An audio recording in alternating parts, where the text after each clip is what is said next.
All right, welcome back to the Just Some BS podcast. So today we have Brett Hauer on. Brett, thanks for coming on.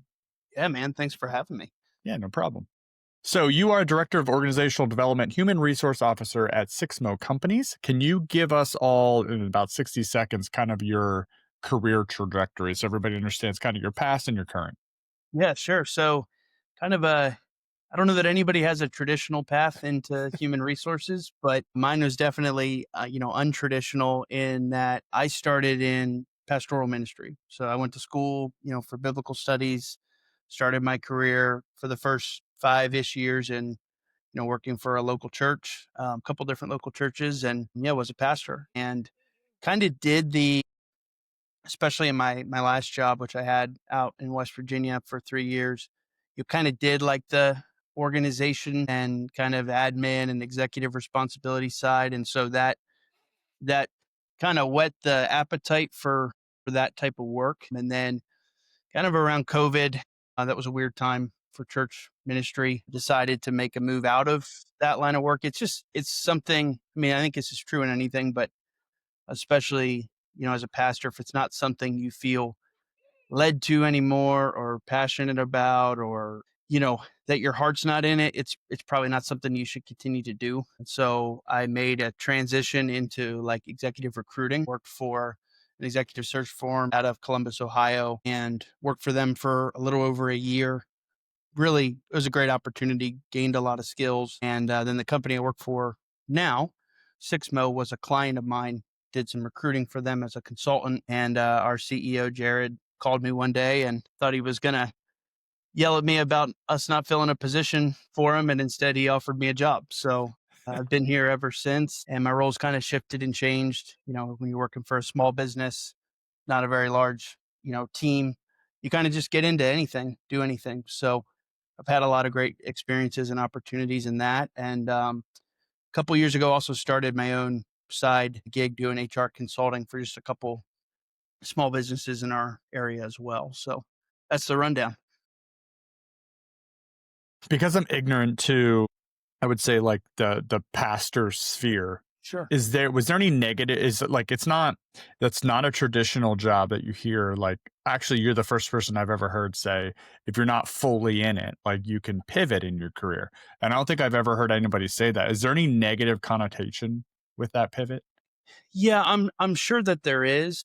I was very fortunate in that my boss, when I went into the executive search firm, Bernie, was someone that really valued like transitional skill sets, Mm, or maybe that's not the word I'm looking for, but like skill sets that could transfer across transferable skills, yeah. across industries. And he was able to look at me, talk to me, right, through the interview process, and say, hey, this guy can talk to people. He can build relationships. He doesn't know a thing about, chemical wastewater treatment or, medical device packaging or any of the other things that we recruited and had never spent any time in the manufacturing space, but he can learn those things, but he has the things that maybe I can't teach or I can't pull out of somebody. Mm. And so I was very fortunate. And I think I've been fortunate to have bosses that saw that, but certainly there's a stigma, right? And because I think if you would have 100 different pastors on your show, 100 of them would tell you their job like is different, right? It's so ambiguous and every context is a little different that, it's hard to quantify, whereas being in a different, an industry or being in the secular world or the for-profit, world, it's maybe easier to see how that would transition. I think there's a stigma. I also think some of it's not transferable. I took Greek in college, which is what the New Testament is written in. I certainly haven't used any of that in the last, 6, 7 years of my career. So some of it's not, but I think there definitely can be an issue, for people in trying to transition if they're not able to sell on those transferable skills. Yeah, so a lot of your core strengths was probably around your people skills. They saw that aspect and then filled in the potential because you had high potential based on those. Yeah, as I think my mom told me one time, like, it's a good thing that you know how to talk to people, Mm. that's been pretty much the skill that I've hung my hat on. Everybody talks about being like, I feel like everybody I talk to says they're like a jack of all trades, master of none. It's like I have one thing, that I can really, everything else has kind of been developed but I would say is pretty below average. I have one skill that I can hang my hat on, and that's communication, and Mm. connecting with people. And so far it's worked out, you Yeah, know. it's amazing. I think everybody has that one superpower. Whether they can identify it or not, I think is a different story. But I think if you can figure that out and then lean into that, I think your career becomes easier. Well, it's funny that you bring that up. So I was actually telling this story to somebody the other day. I kind of got into that world because I realized I could do public speaking. Mm. I found out I could do public speaking in like 10th grade in a public speaking class. It was one of those I had done like a little bit of that, before, but I wouldn't have said that I had like some vast interest in making speeches or giving sermons or talks or whatever, and took public speaking as an elective in 10th grade because my parents said, hey, this is a good skill to have. And had a teacher named, at the time, her name was Miss Merrick. She was young, right out of school. And yeah, she was tough. Like in the class, um, she put us through the ringer. We had to do all kinds of different stuff. I remember doing impromptu speeches where she had a stack of index cards on the podium face down, and she would draw a name from a hat, and you had to walk up front, turn a card over, see a topic, and start your speech within like 30 to 60 seconds. It's almost like improv comedy. Yeah, it was crazy. And what I discovered early in that class was, okay, like I'm not as terrified of this as everybody else is. And I actually heard that one time in a leadership talk, that you kind of figure out what your strengths are because they're the things that you can do that everybody else is afraid to do. Mm. And yeah, I'd see other people really struggle, and I could just kind of make it happen. It was just natural to me, and it wasn't clearly for other people. And during the class, I actually got really, Miss Merrick, because she just would, I mean, like just crush me every speech. Oh, you went too long here. You waited too long to make this point. And, like just critiquing everything. And I'd watch other kids, my friends get up in class and like they can't string together two sentences. And I remember the one day just huffing and puffing, being a typical 10th grader, not in control of my emotions, storming around. And after class, and she's like, what's wrong? And I said, well, I'm the best person in this class. I don't know why you give me such a hard time, and everybody else, you just act like they're great. Like I'm the only person here that's good at this, being super humble 10th grader. Right. But I'm the only person that like can do this, and you treat me like I'm the worst. And she said, exactly. Like Mm. you're actually someone who has an ability in this. You're someone who actually can do something with this. So yeah, I'm coaching you in a way differently than I am the other kids that are just in this class, just to be in this class. I actually found her on Facebook like years later and wrote her a message and was like, yeah, that was super formative, you know. And my fiance is a teacher, so it's just goes to show. I know we have talked about this a lot, that just you never know the impact that you're making. And I'm sure you've had people like that across your career and in school, Mhm. just kind of by happenstance, but they wound up making a huge impact. Yeah, that's brilliant. You touched on the 3 different areas. So, pastor, executive recruiter, HR. Is there a common thread that connects those 3 roles, and how did it shape you lead? Yeah, I think obviously people, and my coworkers always joke that I could write a book just in some of the experiences we've had, even in, I don't have a 30-year long career yet, but it's amazing just how many things happen, and how many different stories you collect about people and the way that they are professionally, personally. I think one thing I've learned, and I've said this, probably was my biggest learning in ministry. I think I certainly saw it as a thread in recruiting, and certainly see it in HR, is like, no matter how compelling or convicting or encouraging or, I don't know, inspirational I think that I am in a message that I'm trying to convey or advice that I'm trying to give, like, you just can't make people do what you know that they should do. And that was a really, really hard thing to learn in ministry, as you just felt like you were having the same conversations with people kind of over and over and it was like every 6 months, like clockwork, it's like, I don't have anything new to tell they're coming to you kind of looking for answers or guidance. And it's like, I don't have anything new to tell you. Like, you have to decide to do something about this.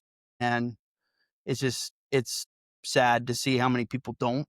I certainly saw that in recruiting with just talking to people about opportunities, and even if I felt like it was maybe a better opportunity, and all the various reasons that maybe aren't great reasons why people don't pull the trigger, on taking a leap, right, to something better. And, I see it in our organization and in organizations I work with. It people kind of are who they are, and you try to help them, you try to help them develop. Like, that's what gets me out of bed in the morning, is trying to help people grow, trying to help our organization grow so that it can help people grow. But that's you're not really in control of the outcome in that. I think that's probably to sum it all up. Yeah. That's probably the thing that I've seen as a thread, So you you know. can make the best environment possible, and then they have to make the decision. Yeah. Yeah. And that's like my personal, if I was going to give one talk about anything, like, if I got to speak to the whole world on something or whatever, like, it would be a talk on centered around like that. Yeah. There is nothing more influential, nothing that more more important than like a person's individual choice about anything. Like, that is the number one factor in what your life is like, is the decisions that you make as a person. Hmm. And it's just that's been true in my life, good and bad. You know, I'm sure it's been true in yours. But like, I think we want to talk about circumstances, and circumstances are the things, right, that we can't control. Um, there's a lot of circumstances, and that those do matter. I'm not saying that they don't, but like, nothing is more. They do not matter as much as like your conscious choice about who you're going to be, what you're going to do for you, what your company is going to be like, right? Like, those majority of why those things are the way that they are is I think within an individual's control. Yeah. No, I think what we read Seven Habits of Highly Effective People, and I think the crowning jewel in that is like when you realize that you're actually responsible for everything in your life. So every action, you get to decide how you want to react to that. Yeah. And that gives you like there's no more excuses then. Like if someone did something shitty to you, you still get to decide what you want to do after that. Yep. And yeah, I just when you think about the people who get really caught up in like my life, it's going to be my choices, but then they will react and their life will be dictated by other people's decisions and situations. It's like, well, that's not total control. Well, and I think that's, I mean, not to go like super macro here, but geez, I mean, I see a world, right? And I see so many people that I know and that I love who are like just completely overwhelmed with the state of the world. Yeah. And, I'm not making any Circle of blanket influence, right? statement about that. Like, right. That's just true. Like, Yeah. the people are overwhelmed, like, with the way that our world is. And at the end of the day, man, like, regardless of like who is president or what the stock market is doing, or, you know, how our industry is doing, or how other people around me are treating me, like, I still have control over how I am. Like, I still get to kind of control my little slice of it. Yep. And everything else is crazy and chaotic. But like, I try to just rest in like and it's almost like when I pull back, when the more there's chaos outside, is like I just try to pull back, and like I'm gonna like I'm only gonna choose to see like 3 feet in front of my face right now. This You is why I don't leave this room. No, they call it the circle of influence in that book, and I think they actually claim it as like carrying your own weather. So whether it's raining, whether you're going into a really stressful meeting, whether someone's being crappy to you, you get to decide what weather you're going to carry with because you could still have a great day no matter all of that happening. And when you don't have a great day, I mean, that's like, when you don't have a great day, because man, you just don't. Like, even if you have the strongest, most powerful, positive mind ever, and you're just like the eternal optimist, like some days just freaking suck. Yep. And like some situations just freaking suck. And there's no way to see it as any other way than that. But it's like, are you paralyzed by that? Are you like, do you start looking for excuses in that? Do you start like, do you go into a shell and like become unproductive and not move forward because of it? Or like, do you just like, I kind of I coach football. My dad coached football. Like, it's a big part of my life. Like sometimes the outcome is punting. Like, Mm. and you just live and play field position and like live to fight another play. Like, That's a and brilliant no, analogy. that's the only, and that's And not a I'm good. not a football fan, but that's a brilliant Well, like analogy. it's just, you don't score every drive. Like, Yeah. it doesn't always look pretty, and like sometimes it's just like, man, we're gonna put this day to bed and like get up and hopefully it's better tomorrow. But like, Yeah. but I still have to get up tomorrow and go about it. So, can you give an example of a hard choice you made that shaped your life today? Yeah, I mean, there have been several. I think I live in Marietta, Ohio, which probably most people who listen to this have probably don't even know where that is. It's a very small town in southeastern Ohio, right on the West Virginia border. It is known as the first settlement of the Northwest Territory. So the Mm. town was founded in like 1787 or something like that. Which, being from Lancaster, PA, originally, and being around, a lot of like revolutionary, colonial history, it was wild to me that a town like 350 miles west of there, is was founded 11 years after the Declaration of Independence. So that was crazy. And so there's a great story. It's a great little historic town. I moved out here. So I first moved out here and went to college at a small Bible school out in this area that no longer is even a school anymore. And there were 400 kids there when I went to school. Mm. Um, you know, no, I mean, I knew people that went there. They recruited Bible majors out of high school and stuff. So that's how I wound up in this area ever to begin with. Moved back to Pennsylvania after college, and then 2 years later had an opportunity to move out here. That was totally by chance. The church I worked out here, it was a totally random encounter that led to that job. And at the time I was living 30 minutes from my parents. Worked for a great organization, a industry leading organization in the church world. It was a great learning experience. Went from working for a church of 17,000 members to across a bunch of campuses to a church that was rebuilding, with probably 300 members at the time. Took on way more responsibility than I should have had at 25 or whatever I was when I took that job. And that was a leap. Mm. Man, you talk about like I like to think about like decisions are kind of like dominoes, right? And you can just kind of see the cascading effect of just one thing gets knocked down, and then it's amazing how many other things get knocked down because of that. That was a tent pole, flagship decision in my life that probably to a lot of people on the outside did not make a lot of sense. Why would you leave a bigger area, nicer area, close to where you grew up, close to all your family, like to Why would you move. leave comfort? Yeah, 6 hours west again to a smaller place with less to do, a smaller church that financially wasn't and is stable, but not, churches are volatile, as a profession where you don't really know a lot of people.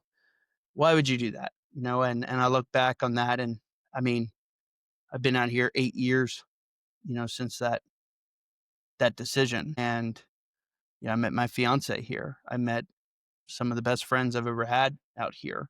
I think about all the guys that are going to be, I'm getting married in November.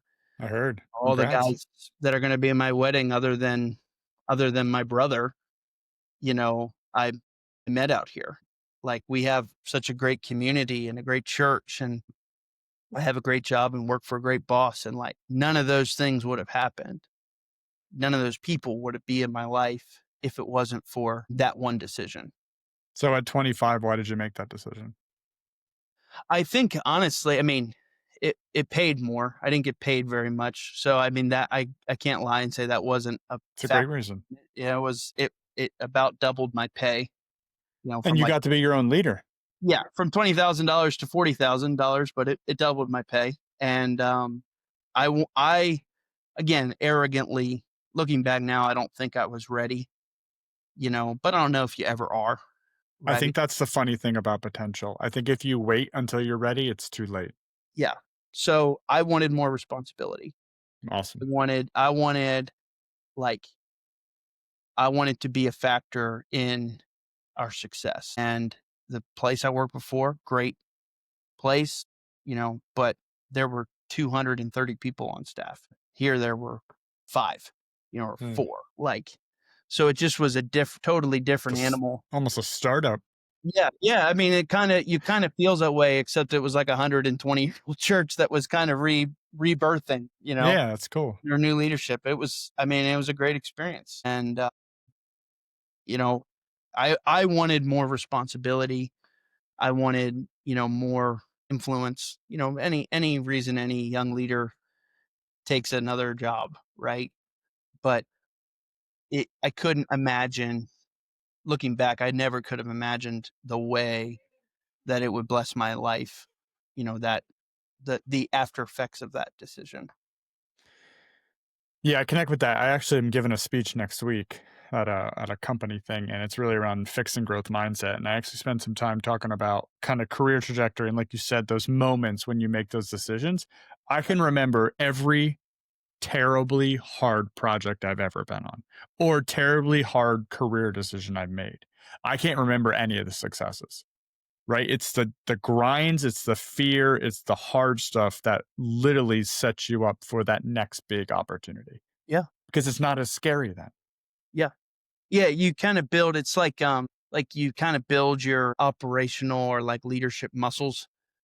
Yeah, it's Like, like you're putting like a super skin on, right? Like I can have customers that are upset, not I, but we as a company can have customers that are upset, but like dealing with that is nothing like getting screamed at by grown adults in an yeah, outage meeting, right? Like I've been there. That's happened to yeah, me.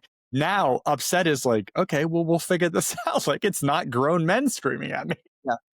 Well, I mean, that's like going back to what where we kind of started the conversation of like the different career paths, right? Like, it's amazing how things prepare you for other things. Mhm. And like, I always, one of the things I think that has become a big strength for me, and it was not always a strength, is just like the ability to kind of regulate emotion in a really That's a good point. challenging environment, uh,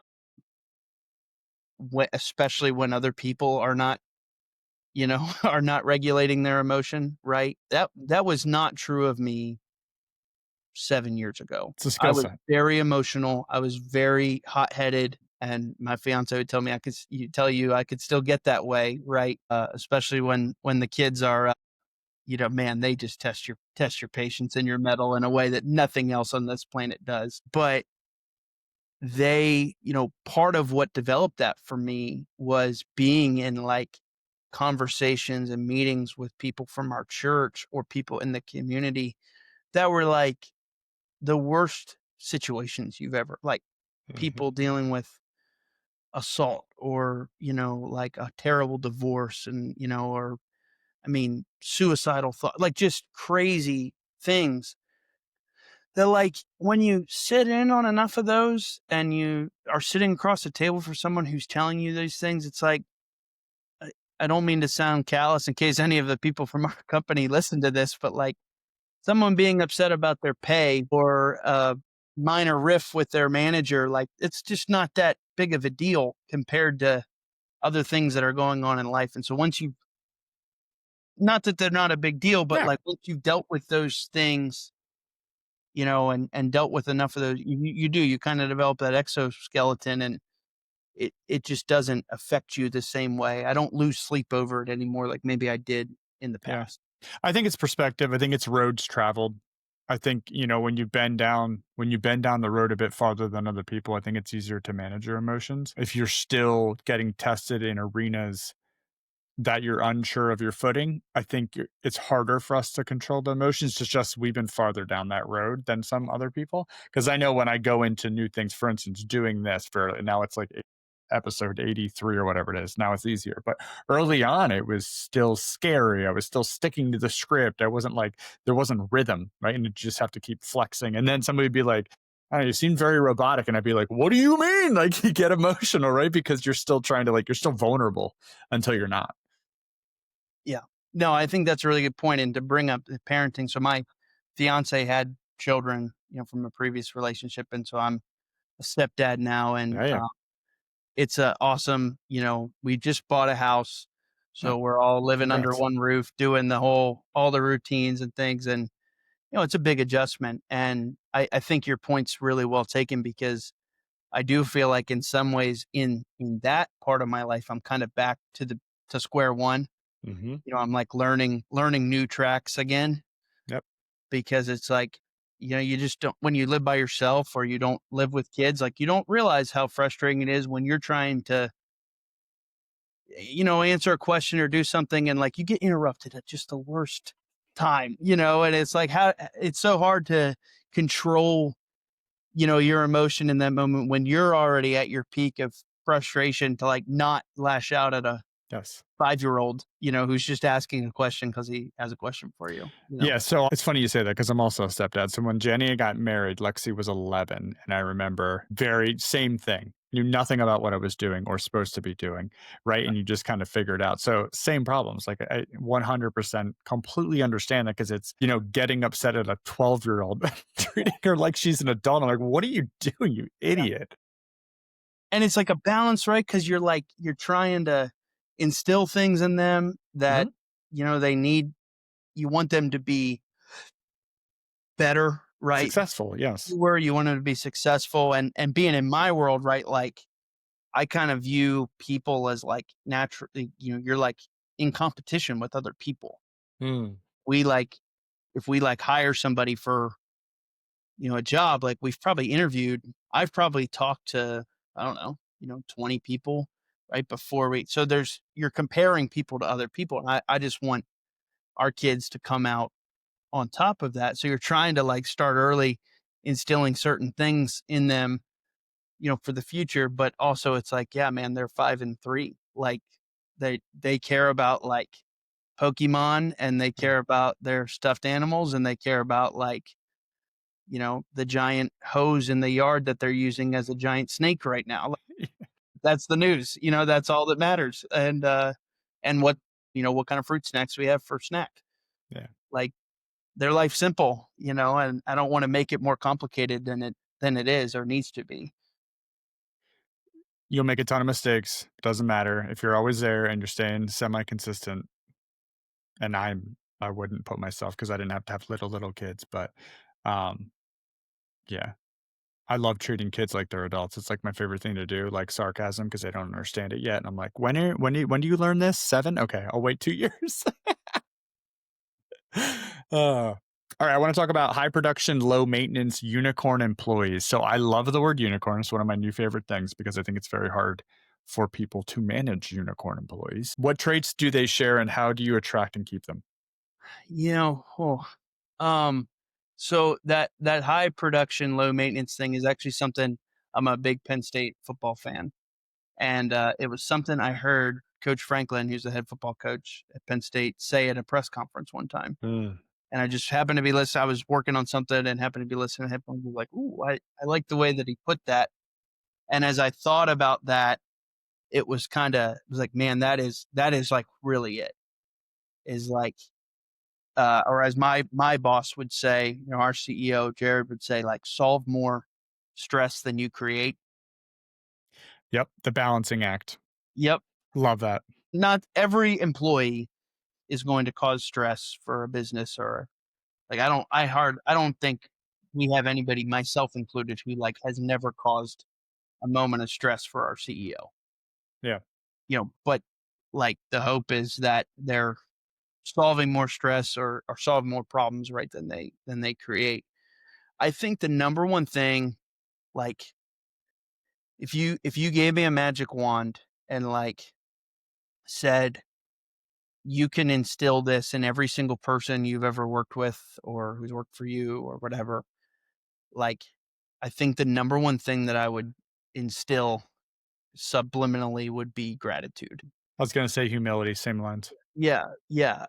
Like, and I'll speak for myself, but I have seen it so many times in people. The minute somebody makes the shift from being grateful to being entitled, like, dude, that is like the Beginning of the end. beginning of the end. And I've been there in my career and I've had to get out of it. I've been in that situation before where, I never got out of it, right? And I've seen plenty of people who have never gotten out of it. I've seen some people that have gotten out of it, but you gotta like it is easy to just as an employee, I think especially, like it is just so easy to lose sight of, hey, this is a pretty good opportunity.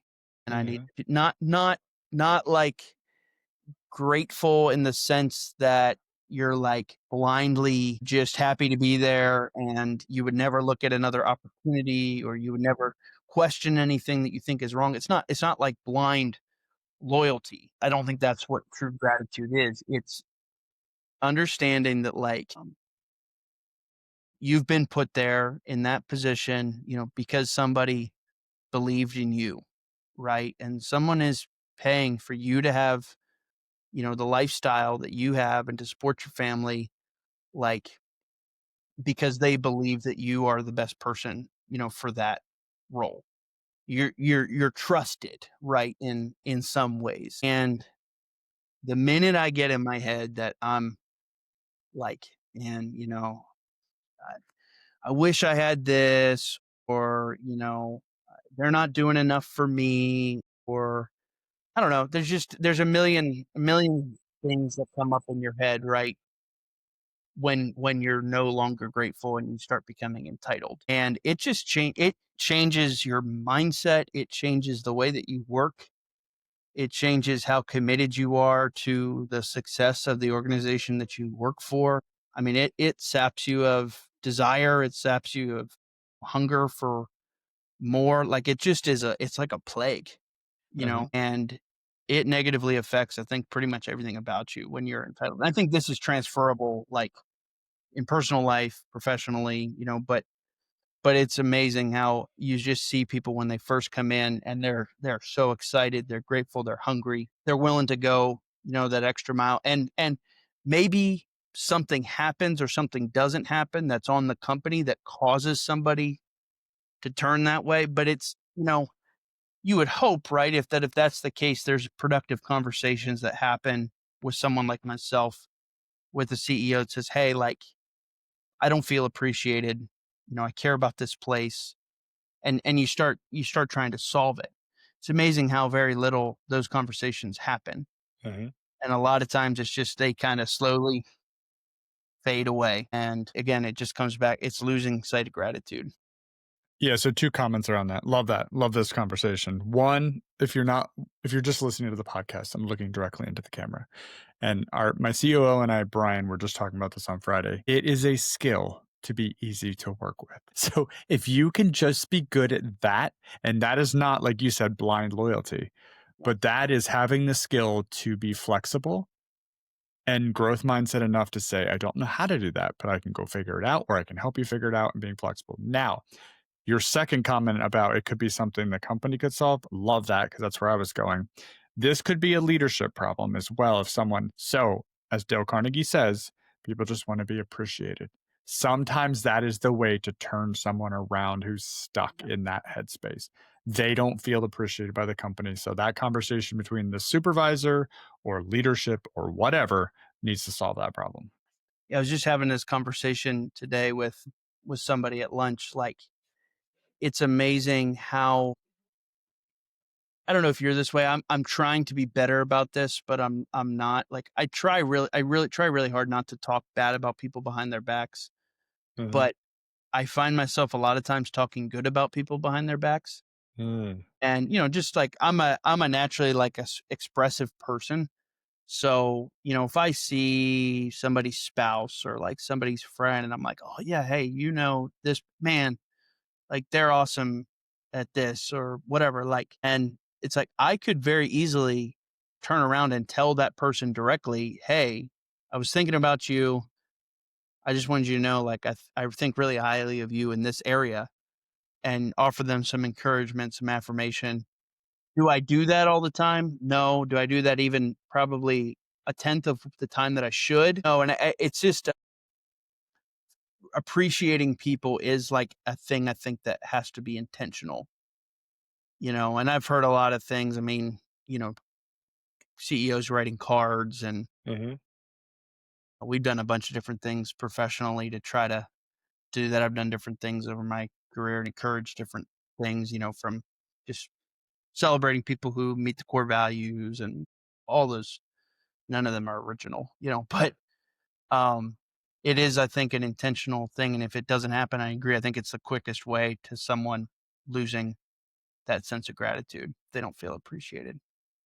Yeah, Yeah. that's good. So I think that's the number. Like that to me is like that grateful piece instead of being entitled is like someone that is grateful probably is going to be more highly productive and more, low maintenance. My one culture rule is happy people are efficient people. It's that simple. And happy is a very broad definition, but it includes gratitude, it includes appreciation, it includes pay within in what is reasonable, it includes benefits, it includes all of the things that companies should do to provide a good workplace with with the right pay and the right benefits and the right structure and the health of the company goes into all of that. Well, and it's I kind of hinted at this earlier, but that's that's why I do this, right? Like that's why I go to work every morning is if you to talk about like, man, decisions having a cascading effect. Like if you as a company are a great place to work, if you are a place that, you know, fosters an environment in which people can be happy, people can be fulfilled, people feel appreciated. Like, and then that happens, right? And those people feel that way. How does that affect the way they are at home? How does it affect the way they are in their personal relationships, in their community involvement, in whatever it is? Like it is a rippling, Yep. cascading It's effect. one stone in the pond. Yes, where if the organization is doing their part, and now all of a sudden, now by a downstream effect, like helped create a better home environment for a child because their dad or their mom, or their guardian feels taken care of at work. And therefore, they're not bringing home stress, and strain that then gets passed on to their family. Like that's the power of it. Mhm. That's not far fetched, idealistic viewpoint. That's Correct. reality. That is what's possible. Love that. Speaking of that, what's something leaders get wrong about culture and what do the best ones do differently? Hmm. Great question. I think one of the things that just sitting close to CEOs or senior leaders, there's always like I don't know how to say this. Like they they have a hard time putting themselves in the shoes of an employee because especially if they're a founder, they've never actually been an employee of their own company, Mm, you I don't think know? I've ever thought about that way. Like they've never sat in that seat because when they started Founder it day one. right, right. So when you start building it out and like they they automatically look for people. I think you kind of hinted at this with like the happy thing that looks different in different people. I think they assume that someone to be a culture fit, they have to be exactly like them. And in reality, like if one of our core values is accountability, do what you say you're going to do.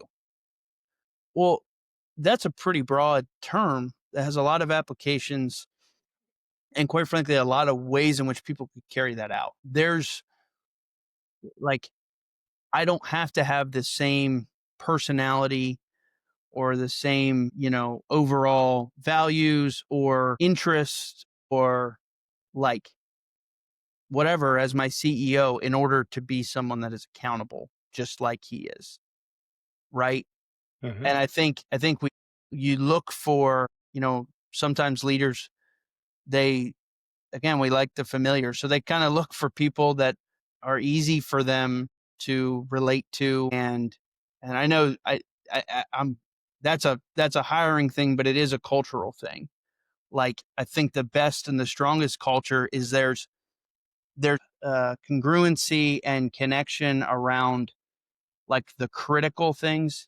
Everybody is majoring in the majors together, but there's also diversity in maybe the methods, Thought so process. everybody's aligned on the top level mission, hey, this is why we do what we do, right?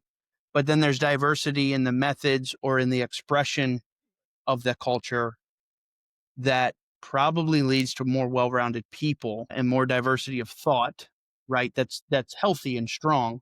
Yep. And I think there's a balance between those things. You know? So that would be, yeah, I think that would be something I think is Mm. we often get wrong about culture and what is a culture fit, because we love to use that term. This person fits our culture. It's like, okay, well, what does that mean? What characteristics do they have? Is it because they're cool and you could go drink a beer with them? That's great, but that doesn't mean anything. You probably have lots of friends that you would never in your life hire, to I don't have a lot of friends, Brett, to be honest. So yeah, I'll use the term you generally, listeners out there. I think that is a brilliant take. And I don't think people think deeply enough about that in leadership positions. Let me ask you a different way of kind of on the side of that. How much do you think that comes down to insecurity versus actually not knowing what the company needs? Yeah, I think you probably always, if you're an owner or a business leader, right? You probably always feel most comfortable managing. It may be in some ways harder, but you probably always feel most comfortable managing people who think the same way that you do. So there's probably a little, I don't know, there's a little bit of a fear of Bias? the unknown, yeah, certainly there's bias and I think that's how decisions get made, sometimes. But I think there's also like you kind of don't know what to do someone that maybe personality wise is the opposite of you. And I think personality actually matters, in my opinion, very little in terms of like somebody's quirks or their whether they're introverted or extroverted. Like I don't we spend a lot of time on personality tests like businesses do.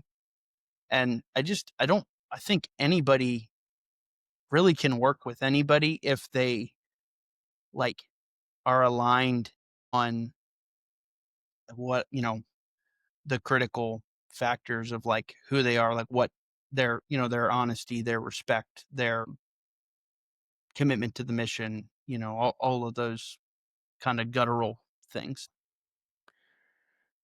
You've worked in leadership and ministry, two very human, high pressure roles. What's something you've learned about dealing with people that you wish everyone knew? Um, how inconsistent we are. What do you And mean?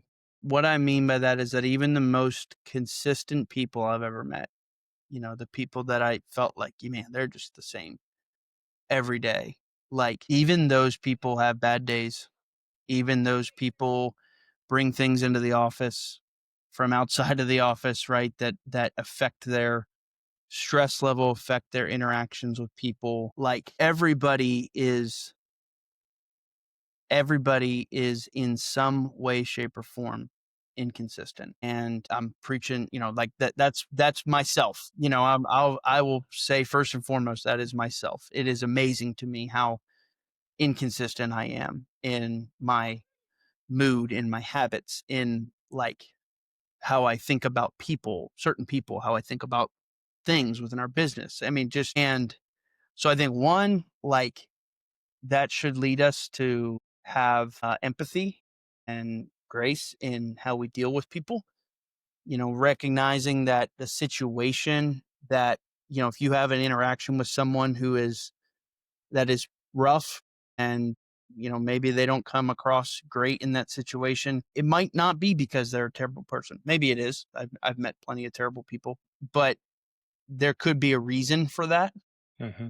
There is a reason for that that probably has nothing to do with you. So don't take it personally.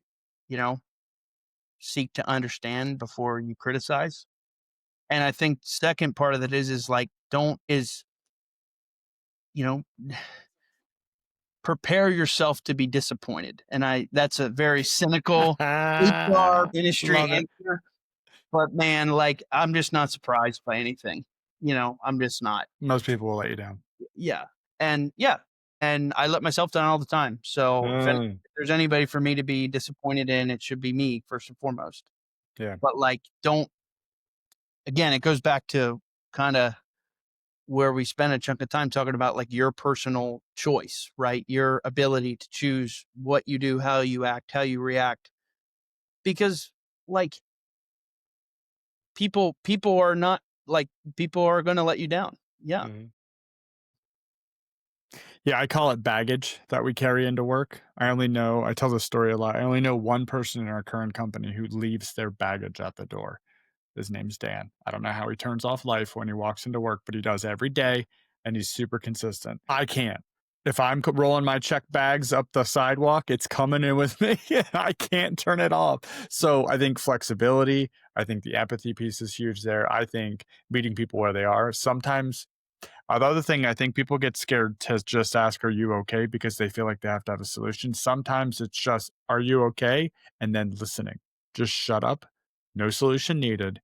Just listen. I'm learning this in my soon to be marriage, Brandon. So that's good. I'm writing that one down because that's a lesson I have to learn and relearn because We're I'm fixers. As men, we're fixers, but not everything. So have you when tried you're getting into no, no, no. I just need you to listen. so when you get into that, I do this all the time with Molly from HR. So she'll come in and we know each other so well now after 7.5 years. She'll go, "Don't need you to do anything." Yeah. Blah. So then I was like, that's brilliant. Why I never, so I do the same thing. Do you need me to do anything? Or is this just a bitch session? Just a Yeah. bitch session. Perfect. Perfect. I know how Just to yeah. set up expectations right at the beginning of the conversation. Yeah. I love that. And I think it's just like to the flip of that, of meeting people where they are, understand again, just having that awareness that like an interaction you have isn't necessarily have anything to do with you, even if it rubs off on you the wrong way. Maybe the greatest piece of advice I've ever heard ever was from this guy. He's in Lancaster. He's a leadership consultant. And I remember I was meeting with him when I worked at the church I worked at in Pennsylvania. I was 23 years old, I think. And, I asked him that standard, like, what's one thing you wish you knew when you were my age that you know now? And almost before I finished the question, he said, no one is thinking about you as much as you think they're thinking about you. Woo! And I'm like, well, I like started writing down as he was talking. I just stopped and I'm like, what? And he's just like, no one is thinking about you as much as you think they're thinking about you. And I'm like, all right, unpack that. And he's like, Brett, in my young leadership, and he was, in his probably mid 60s at that point. He's like, I made so many decisions based off of what I like perceived people were thinking about me, because of an interaction I had, or because someone, there was a tense meeting or whatever, like, or just my own insecurity of, you know, like how I thought other people perceived me. Mhm. And there were so many things that I like regret now that I did or didn't do because I was so worried about that. And the older I got and the longer I did it, the more I realized no one was even thinking about me at all. Like I was so inconsequential in their lives. Like, you know, like no one was going around having the conversations or the thoughts in their head that I was having in my head, Yep. like about them. And man, I'm still learning that. That is a slow burn lesson. That's probably always going to be a lesson. I'll tell you, and I'm happy to talk about, like, therapy helped a lot with that. Having a wise, experienced counselor who just like called me on the crap, and challenged, the preconceived notions I had in my head and taught me how to train my mind. That's a big lesson. But again, it comes back to understanding, it's just not everything that you perceive to be about you is really about you. So it's one of the reasons I asked you about insecurities because I've always had this theory that insecurity is like the root of leadership success because making decisions around subjective, not objective information is one of the most dangerous things I think we can do because we get in our own head about something. So I talk about this quite a bit. If I get in my head about a particular employee, I go check KPIs to see if what I'm thinking is Mm. accurate or I need to down Yeah, and be like, calm down, Brandon. There's nothing here. Move along. But if I didn't have that, you could go burn a bridge over nothing because of everything that's up here that's going on, because of all your insecurities and you're playing the role in your life that you can't control sometimes. I love that. Yeah, I love that. Yeah, I've never heard it said like that, like you just said. So that was freaking brilliant. Oh man, yeah, that's like I said, That was an early on banger right there. yeah, yeah, that's burned in my brain. Just Okay, that interaction and that lesson. left turn. My last question for you. If Yeah. you could, so if we sat down here for another hour, but you could only talk cigars, bourbon, football, or Springsteen for 1 hour, which would it be and why? Man, I'd probably try to circumvent it and like work my way into stories that have involved all four of those things. You're gonna tell a story while you're smoking a cigar, Yeah, drinking exactly. bourbon, Well, hold on, and let me run home real quick. I got a bottle and and a cigar. I think it's funny, and I will answer the question honestly, but it is funny, like, how to bring this full circle, like, all of those things are so connected to people. Like, I don't Mm, think any of those, maybe football and maybe Springsteen, but, like, are things that I just find compelling in and of themselves. But all of them are loom so much larger in my life because of the people that I've shared them with. So Springsteen was introduced to me by my dad, the greatest gift I've ever gotten him and probably will ever get him, definitely the most expensive, was the when after like a 15-year, 10-year hiatus, he toured with the E Street Band again.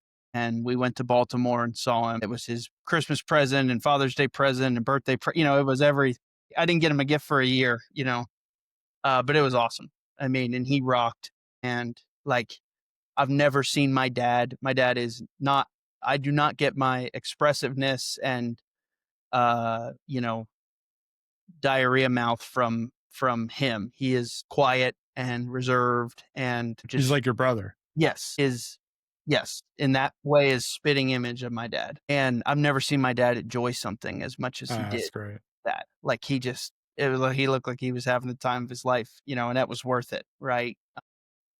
Cigars, bourbon, my best friend David like got me into those things. And he lives in Alliance, Ohio. They have a big, beautiful property. It's almost like a family compound. His parents and brother and stuff all Nice. live near him.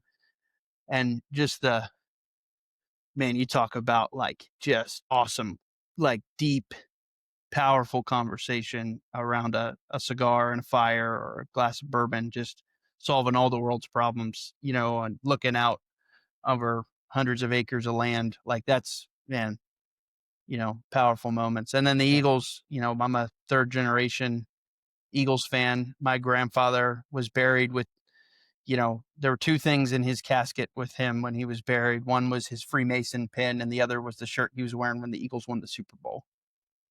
My mom said she saw him cry twice in his life. One when he walked her down the aisle at her wedding, and the other when the Eagles won their first Super Bowl. Like, that's the only two times she can remember him It's crying. amazing he got to see it then. Yeah, yeah. Yep.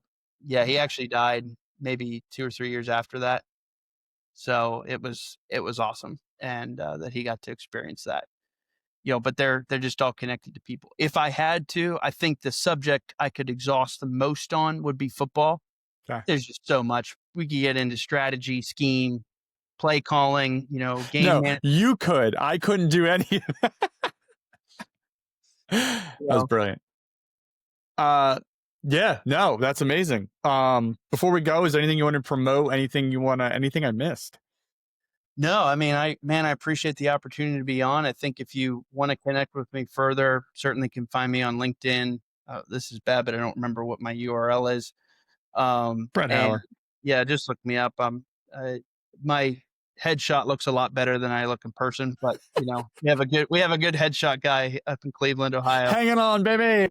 Uh, um, but yeah, if you want to connect with me, do it on there. All my stuff is on there. If you have any design needs, if you're building a building or a commercial property, over, feel free to reach out to me about Sixmo. And if you need any, HR help on the side, feel free to reach out to me. Front Street Consultants is the name of my Nice. side gig.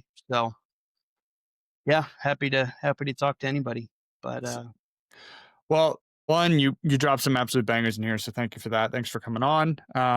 Great episode. Got into some deep stuff there. I really appreciate it. Thanks for being so honest about past and current and future. Yeah, anything to close out on? no, man, just appreciate the opportunity and appreciate what you're doing. Thanks, dude. Well, everyone, we will catch you on the next one.